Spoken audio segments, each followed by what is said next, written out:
Hello guys, welcome back to my YouTube channel maths with mind. आज के session में हम बात करने वाले हैं एक्सरसाइज 3.2 के बारे में। एक्सरसाइज 3.2 में जो पहला प्रश्न है आपका, उसमें बोल रहा है कि रैखिक समीकरण बनाओ और उसके आधार पे ग्राफ के माध्यम से आपको आंसर देना है। तो जो पहला प्रश्न का पहला पार्ट है आपका, पहले प्रश्न का जो पहला पार्ट है वो है कक्षा 10 के 10 विद्यार्थियों ने एक गणित की पहेली में भाग लिया। कक्षा 10 के 10 विद्यार्थी हैं, उन्होंने गणित की पहेली में भाग लिया यदि लड़कियों की संख्या लड़कों से 4 अधिक हो। तो इसमें सबसे पहले आप क्या करेंगे, मान लेंगे, माना लड़कों की संख्या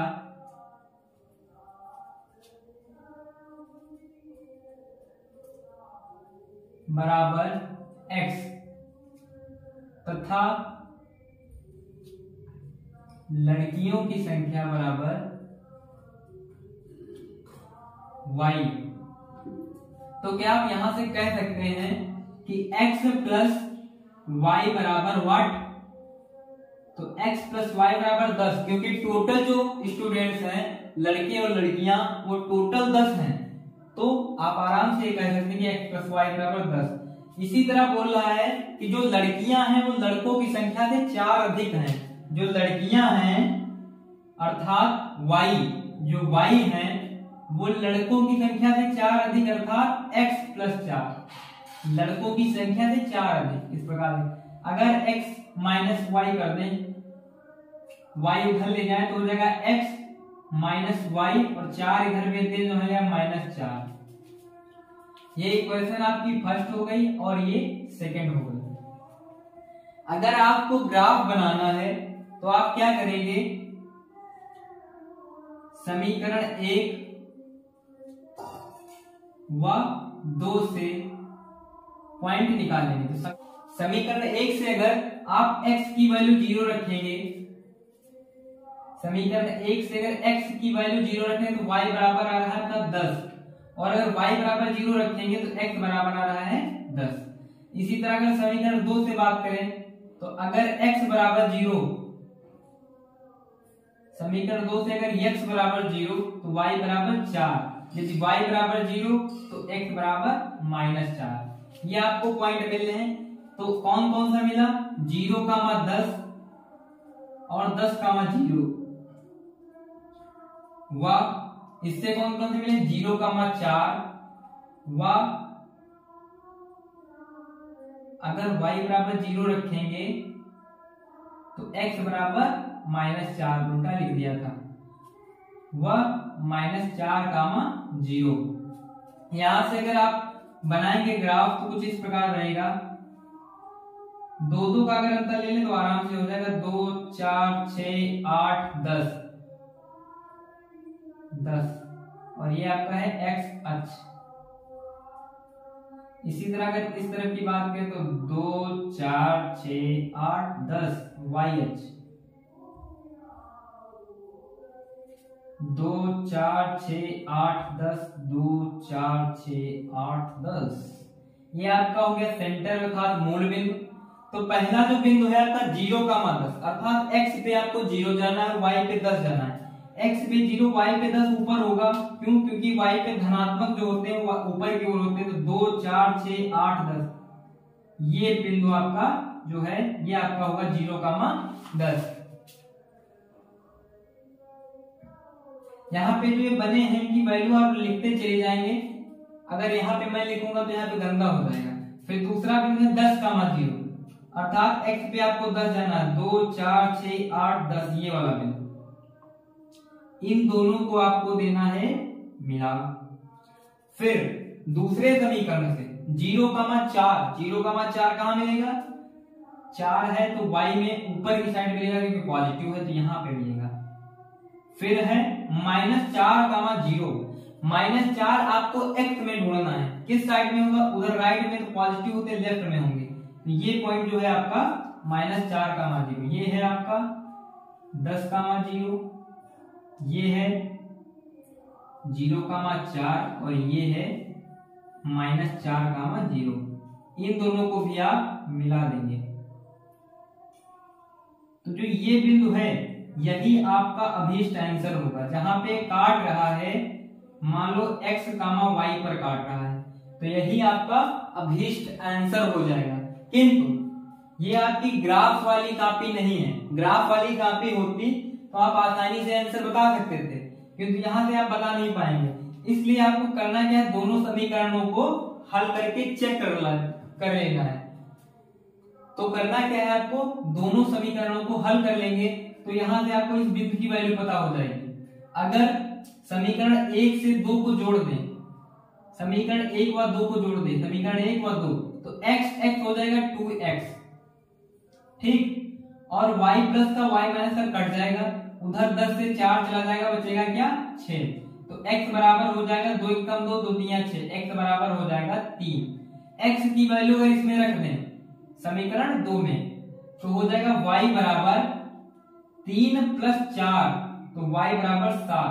तो जो ये वैल्यू है आपकी, ये है आपकी 3,7, अर्थात जो लड़कों की संख्या है वो 3 है और लड़कियों की संख्या जो है वो 7 है। किंतु अगर ये ग्राफ वाली कॉपी होती तो एकदम एग्जैक्ट वैल्यू पे आपका ये पॉइंट मिलता, लेकिन ये ग्राफ वाली कॉपी नहीं, हमने बना दिया ऐसे ही, तो यहाँ पे मिल रहा है। इसी प्रकार इसका दूसरा पार्ट है कि कह रहा है 5 पेंसिल तथा 7 कलमों का जो मूल्य है, 5 पेंसिल तथा 7 कलमों का जो मूल्य है वो है 50 रुपए। 5 पेंसिल एवं 7 कलमों का मूल्य 50 रुपए मान लो। माना पेंसिल का मूल्य, रेट ऑफ पेंसिल, पेंसिल का मूल्य मतलब एक पेंसिल का जो मूल्य है उसको हमने माना x रुपए, और जो पेन है यानी कलम, कलम लिखा है, चलो कलम लिख लेना, जो पेन है, पेन का जो मूल्य है वो है y रुपए। तो बोला 5 पेंसिल और 7 कलमों का मूल्य, 5, जब एक पेंसिल का मूल्य x रुपए, तो 5 पेंसिल का कितना हो जाएगा, 5x, तो 5x लिख दो। ये जो फर्स्ट सिचुएशन है, तथा 7 कलम है, तो एक कलम की वैल्यू है y, तो 7 कलमों की 7y, तो इनका जो कह रहा है योग है वो है आपका 50 रुपए। मतलब इनको दोनों को आप लेंगे अगर 5 पेंसिल 7 कलमों, तो टोटल रुपए आपको देने होंगे 50। फिर कह रहा है 7 पेंसिल तथा 5 कलम, 7 पेंसिल, पेंसिल की वैल्यू x है, तो 7 पेंसिल मतलब 7x, वह 5 पेन यानी कि 5 इंटू y, वो आपका जो है दिया हुआ है 46 रुपए, 46 रुपए। तो कह रहा है पेंसिल तथा पेन का जो मूल्य है, पेंसिल तथा पेन का जो मूल्य है वो आपको बताना है। तो सबसे पहले आप क्या करेंगे, यहां से समीकरण 1 इसको मान लेंगे, इसको 2 मान लेंगे, समीकरण 1 से बिंदु निकाल लेंगे, वह समीकरण 2 से। 1 से जब निकालेंगे तो एक बार आपको x की वैल्यू 0 रखनी है, एक बार y की। जब x 0 रखे समीकरण 1 में, तो x वाला पोर्शन खत्म, 7y बराबर 50, तो y बराबर आ जाएगा 50/7, गुणे में है 7, उधर जाएगा भाग में हो जाएगा 50/7। इसी तरह अगर y को 0 रख दें, y को अगर 0 रख दें, तो 5x बराबर 50, तो x बराबर आ जाएगा 50, और एक गुणे में 5 है, तो उधर जाएगा भाग में हो जाएगा 50/5, 5 कहां 50, तो x की वैल्यू आ जाएगी 10। इसी तरह समीकरण 2 से, समीकरण 2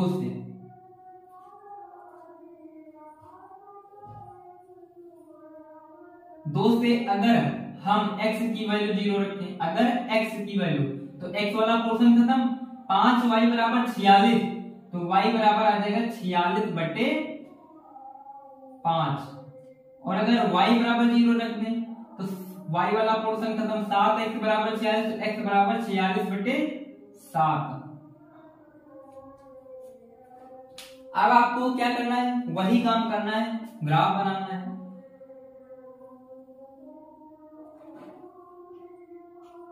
यहाँ पे अगर 5 के आप मान लेंगे तो आराम रहेगी, 5, 10, 15, 20, चलिए 3 के मान है, 3 6 9 10 12 15, चलो 15 तक मान है, 3 6 9 12 15, 3 6 9 12 15, 3 6 9 12 15।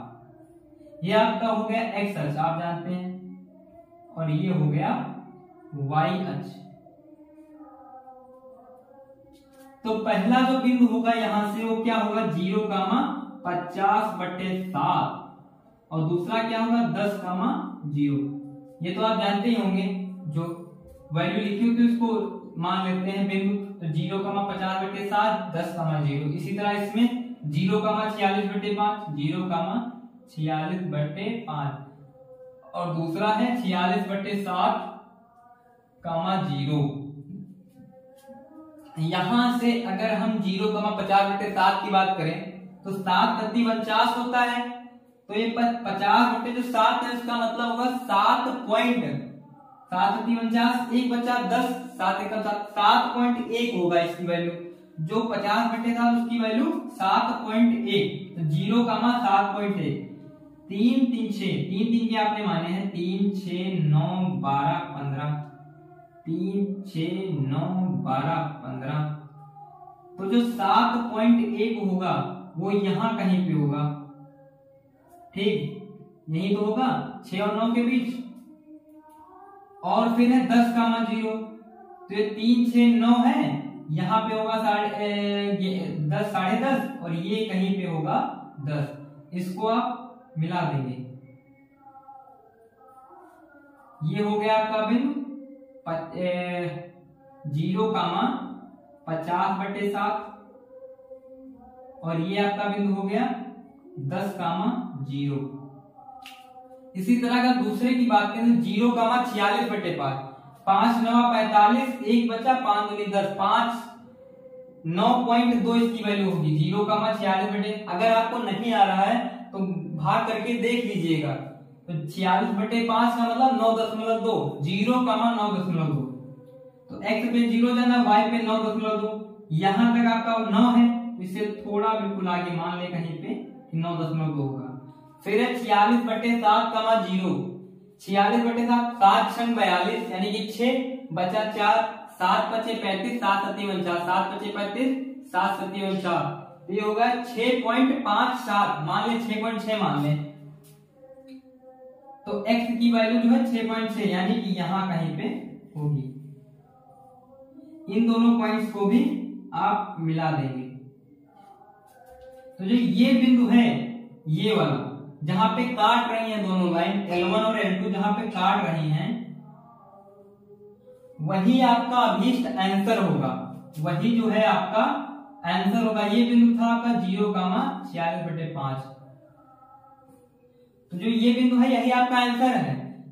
अब अगर ग्राफ वाली कॉपी होती तो आप आंसर आसानी से बता सकते थे, लेकिन इस कॉपी पे आपको एग्जैक्ट पॉइंट नहीं दिख रहे होंगे, तो इन दोनों समीकरण से हल कर लेंगे। देखो ये 5 1 7 y है, यहाँ पे 7 1 5, किसी एक अक्षर को बराबर कर लें। मान लो x वाले को करने हैं, तो इसमें अगर हम 7 से गुणा कर दें और इसमें 5 से गुणा कर दें, तो ऊपर हो जाएगा 7 5 35, नीचे हो जाएगा 5 7 35, घटा देंगे x कट जाएंगे, y की वैल्यू निकल आएगी,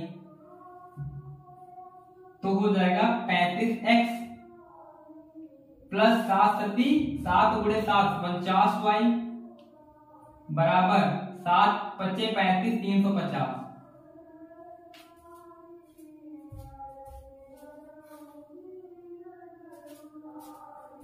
इसी तरह दूसरे में बात करेंगे तो 5 7 35x, 5 5 25 y बराबर 5 6 30, 5 चौको 20 3 23, 20 3 23। देखिए ये अगर घटाएंगे तो 35x से 35x कैंसिल हो जाएगा, और 49x से 25x जाएगा, 9 में 5 गया 4, और 4 में 2 गया 2, 24y बराबर 0 में 0 गया 0, 5 में 3 गया 2, और 3 में 2 गया 1। और आप जानते हैं 24 पंचे 24 एकम 24, 24 पंचे 120, तो y की वैल्यू जो है 5 आ गई। अब अगर x की वैल्यू हम निकालें तो किसी एक समीकरण में y की वैल्यू रख दें, एक में रख रहे हैं, तो 5x प्लस 7y है, तो 7 गुणे 5 हो जाएगा, बराबर दिया हुआ है 50। ये हो जाएगा 5x 7 5 35 बराबर 50, तो 5x बराबर हो जाएगा 50 से 35 चला जाएगा, हो जाएगा 15, 5 1 5, 5 दिया 15, x बराबर जो होगा 3।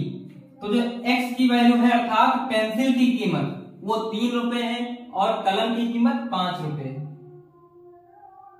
इसी तरह आपका दूसरा प्रश्न है, बोल रहा है a1/a2, b1/b2 व c1/c2 के आधार पर आपको बताना है कि जो रेखाएं दी गई हैं, दो रेखाएं दी गई हैं, उनमें से कौन सी अद्वितीय हल वाली होगी, कौन सी समांतर होगी, कौन सी संपाती। तो आपको सूत्र बताए हैं कि a1/a2 अगर बराबर नहीं होगा b1/b2 के, तो रेखाएं जो होंगी प्रतिच्छेदी होंगी, प्रतिच्छेदी होंगी, और प्रतिच्छेदी रेखा होंगी मतलब एक दूसरे को काटती होंगी केवल एक स्थान पर, और जब प्रतिच्छेदी होंगी तो अद्वितीय हल होगा, अद्वितीय हल। अद्वितीय हल का मतलब है कि केवल एक हल होगा। इसी तरह अगर a1/a2 is equal to b1/b2 but is not equal to c1/c2, कि a1/a2 b1/b2 के तो बराबर है लेकिन c1/c2 के बराबर नहीं है, तो जो होगी रेखाएं वो होंगी समांतर, समांतर, समांतर होंगी और इसका कोई हल नहीं होगा। जब कहीं समांतर होंगी तो कहीं काटेंगी नहीं, अर्थात प्रतिच्छेद नहीं करेंगी, और प्रतिच्छेद नहीं करेंगे तो कोई हल ही नहीं होगा। इसी तरह अगर a1/a2 is equal to b1/b2 is equal to c1/c2, तो जो रेखाएं होंगी संपाती होंगी। संपाती का अर्थ है कि एक पर ही दूसरी रेखा होगी, और जब एक पर ही दूसरी रेखा होगी तो अनेक हल होंगे या अनंत हल होंगे, अनंत हल होंगे। जो प्रतिच्छेदी रेखा होगी वो कुछ इस प्रकार से होगी, जैसे एक रेखा जा रही दूसरी यहाँ पे कट रही, केवल एक बिंदु पे कट रही। समांतर जो होगी जैसे एक ये जा रही है, एक ये जा रही, समांतर हो गई। संपाती का मतलब एक रेखा ये है, इसी पे एक रेखा और है, तो संपाती हो गई। यहाँ पे हर एक बिंदु पे काट रही, इसका मतलब इसके अनंत हल। यहाँ पे एक बिंदु पे काट रही तो एक हल, और यहाँ पे कहीं नहीं काट रही तो कोई हल नहीं।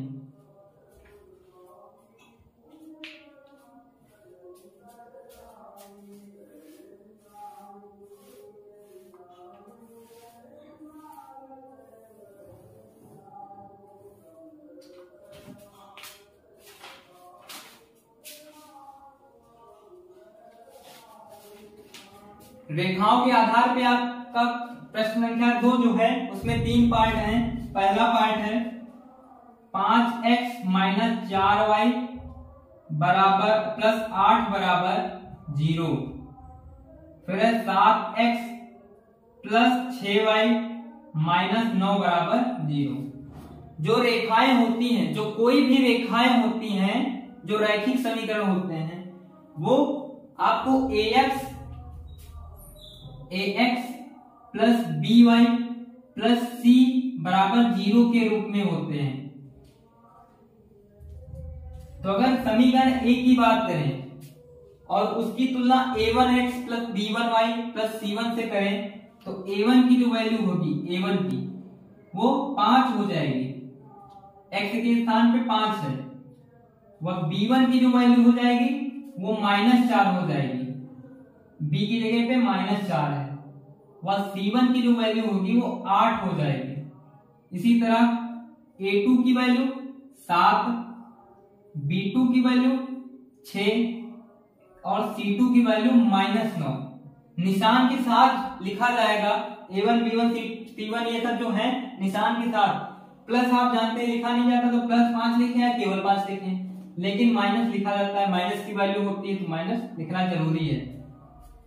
तो अगर a1/a2 की वैल्यू निकालें तो कितनी हो जाएगी 5/7, अगर b1/b2 की वैल्यू निकालें तो कितनी हो जाएगी -4/6, यानी कि 2 दूनी 4, 2 3 6, -2/3। यहां से आप देख रहे हैं कि A1/A2 बराबर नहीं है B1/B2 के। क्यों?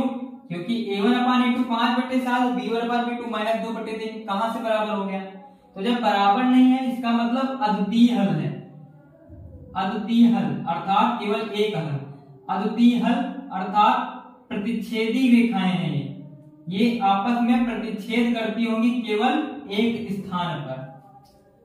और अगर A1/A2 B1/B2 के बराबर नहीं तो आगे आपको हल ही नहीं करना है।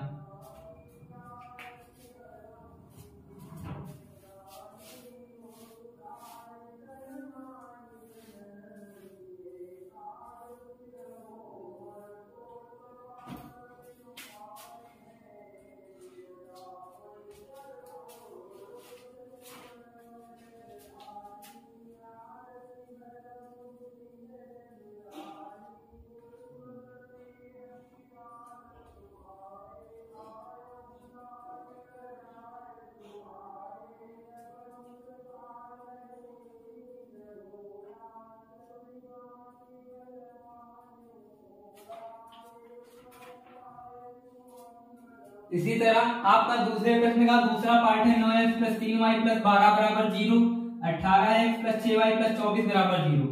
यहां से समीकरणों की तुलना कर ax + bx + c = 0 से करें तो a1 की वैल्यू आपकी पहले समीकरण से निकलेगी, कितनी है 9। b1 की वैल्यू पहले समीकरण से निकलेगी, कितनी है 3। c1 की वैल्यू 12। इसी तरह a2 की वैल्यू दूसरे समीकरण से 18, b2 की वैल्यू 6, c2 की वैल्यू 24। अब अगर हम a1/A2 की वैल्यू निकालें, a1/A2 की वैल्यू तो हो जाएगी 9/18 मतलब 1/2, कॉमा b1/B2 की अगर वैल्यू निकालें तो हो जाएगी 3/6, 3 एकम 3, 3 दूनी 6 हो जाएगी 1/2। इसी तरह अगर c1/C2 निकालें तो हो जाएगी 12/24, 12 एकम 12, 12 दूना 24, 1/2 ये भी आया। आपको दिख रहा होगा कि a1/A2 = b1/B2 = c1/C2 मतलब सब बराबर है। आपको दिख रहा होगा सबकी वैल्यू 1/2 है। तो क्या हो गई ये रेखाएं संपाती रेखा, मतलब एक के ऊपर एक रेखा है और संपाती हो गई तो इसके अनंत हल होंगे, अनंत हल होंगे।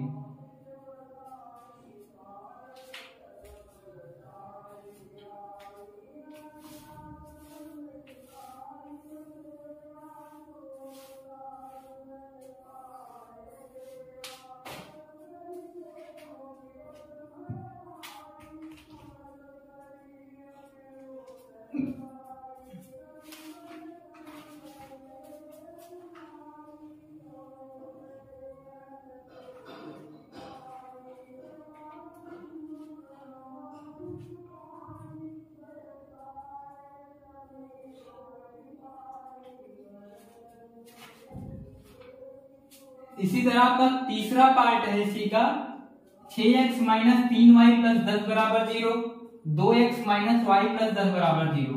यहां से अगर समीकरणों की तुलना ax + by + c = 0 से करें तो a1 की वैल्यू पहले समीकरण से कितनी 6, b1 की वैल्यू पहले समीकरण से कितनी -3, समीकरण निशांश के साथ रखेंगे। c1 की वैल्यू 10, a2 की वैल्यू 2, b2 की वैल्यू -1 और c2 की वैल्यू 10। तो a1/A2 कितना हो गया 6/2, 6/2, 2 एकम 2, 2 3 6, 3 आया। b1/B2 कितना आया -3/-1, माइनस कैंसिल कितना आया 3। c1/C2 कितना आया 10/10 मतलब 1। तो आपको दिख रहा होगा a1/A2 = b1/B2 परंतु b1/B2 is not equal to c1/B2। यहाँ से आपको पता है कि अगर a1/a2 बराबर होता है b1/b2 के, लेकिन बराबर नहीं होता है c1/c2 के, तो रेखाएं समांतर होती हैं, और जब समांतर होती हैं तो कोई हल नहीं, कोई हल नहीं। इस प्रकार में एक्सरसाइज 3.2 के 2 सवालों को हल कर लिया है। अगर आपको सवाल समझ में आए हो, वीडियो अच्छी लगी हो तो उसको लाइक करें और चैनल को सब्सक्राइब करें, और मैं आपको इसी तरह के वीडियो लाता रहूंगा। धन्यवाद।